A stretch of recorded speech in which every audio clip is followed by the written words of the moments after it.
ये मुल्ला खाना काजी का, ये देश वीर शिवाजी का। जी जी। और शिवाजी महाराज के पास तो सबसे ज्यादा मुसलमान, उनके जो वफादार लोगों में थे मुसलमान थे, और उनकी लड़ाई भी जी। तो इन मुसलमानों को बार बार इतना टारगेट करना कहीं तक की भी अकलमंदी नहीं है। अब पंचायतों के पास पावर नहीं रही, अधिकार नहीं रहा।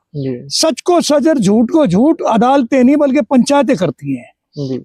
जो सही मानसिकता के लोग बाग थे वो पंचायत कर रहे थे, और उस पंचायत पे भी सरकार ने रोक लगा दी, जबकि सरकार के दबाव की बजाय पंचायत ज्यादा अच्छे तरीके से इस चीज।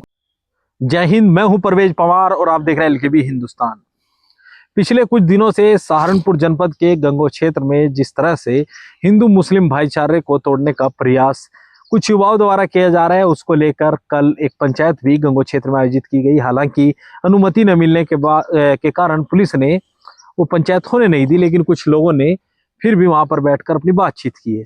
तो ठाकुर उग्र सिंह चौहान जी हमारे साथ मौजूद है, जिनसे चर्चा करेंगे कि जिस तरह से कुछ क्षेत्र के युवा इस क्षेत्र में भाईचारे को खराब करना चाहते हैं, ऐसे लोगों को किस तरह की कार्रवाई होनी चाहिए। सबसे पहले तो ठाकुर साहब आपका स्वागत है।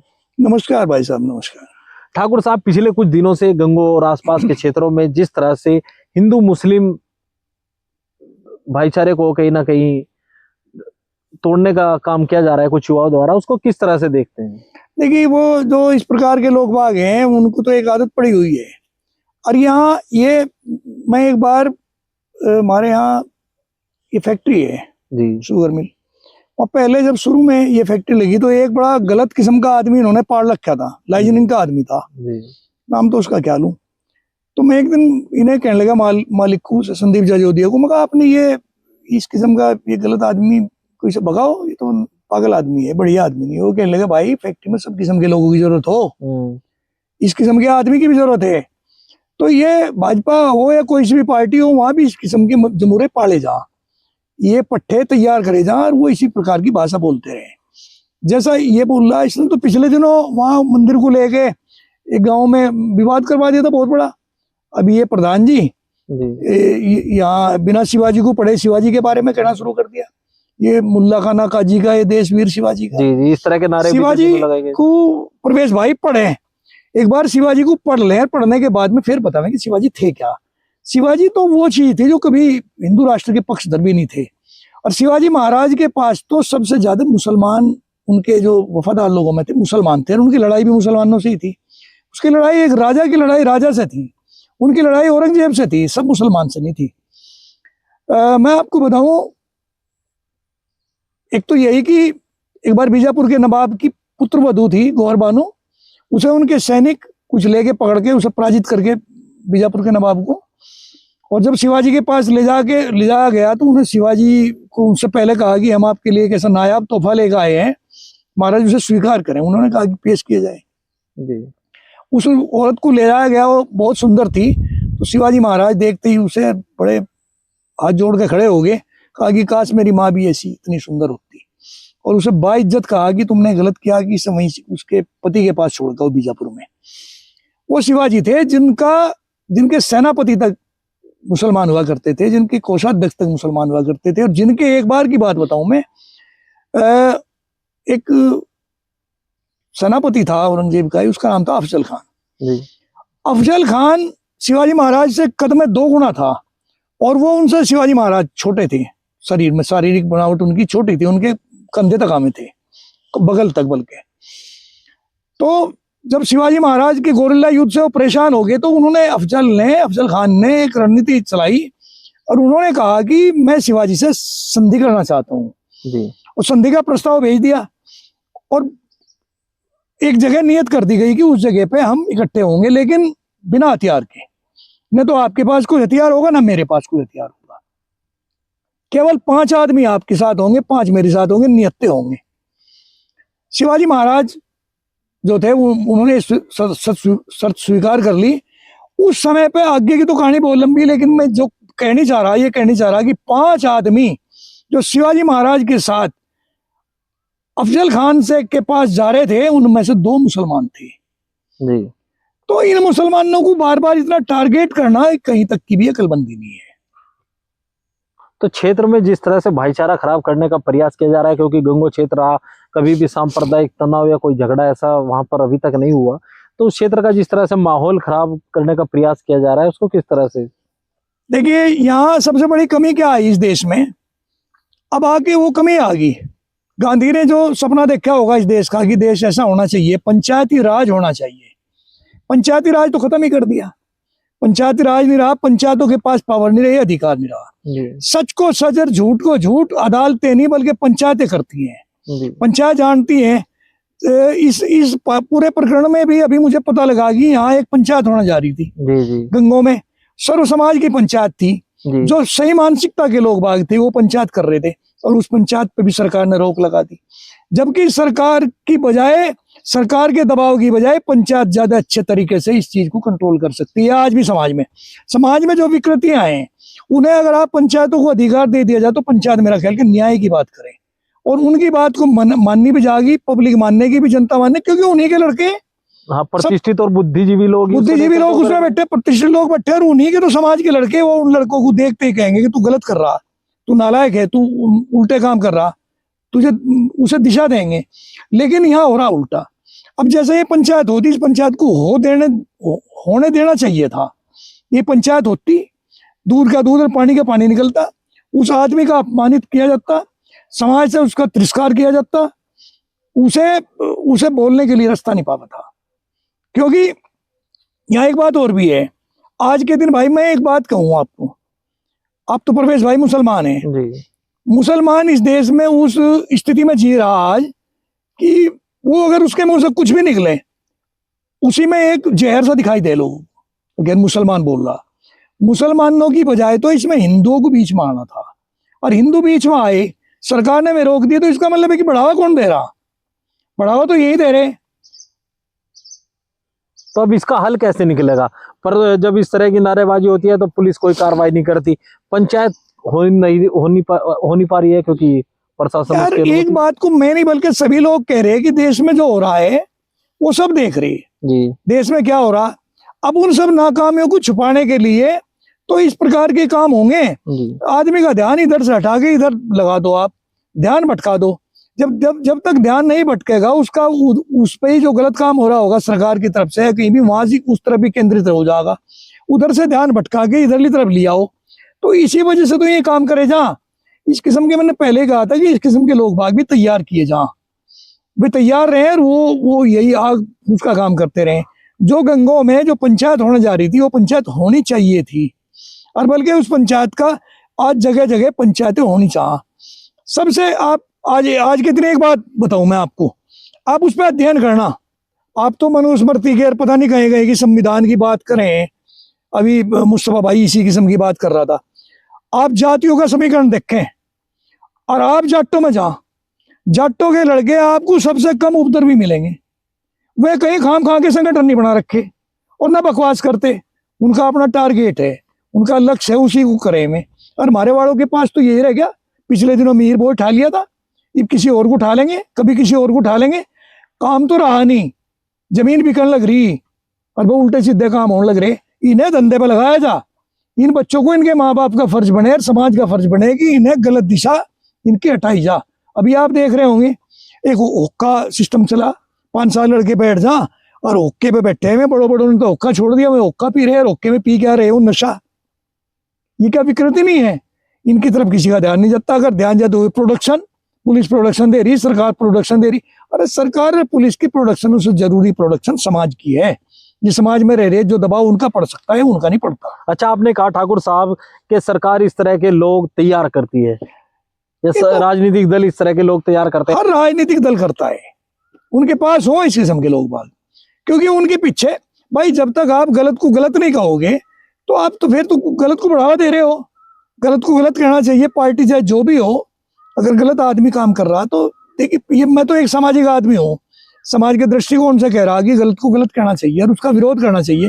लेकिन पार्टियों का क्या है, जो उनके पक्ष की बात करके दूसरी पार्टी को कितना भी अपमानित करे वही उनके लिए हीरो है। अच्छा, अगर लगातार इसी तरीके से चलता रहा तो भविष्य में किस तरह का नुकसान देख रहे हैं? भविष्य तो बड़ा बेढंगा होने जा रहा। मैं कोई भविष्य वक्ता तो हो नहीं, लेकिन जितना छोटा सा जब खाट पर पड़ के चिंतन करें तो उससे ऐसा महसूस हो कि निकट भविष्य में भारी परिवर्तन आने जा रहा, कुछ ना कुछ होगा, विस्फोटक होगा।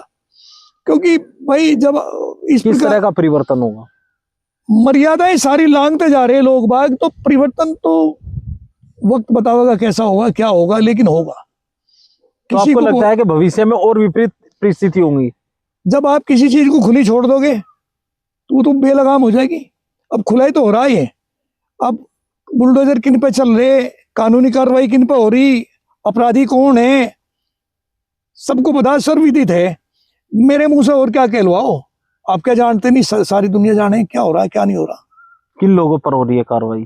ऐसे लोगों पर किस तरह की कार्रवाई की मांग ठाकुर साहब करते हैं?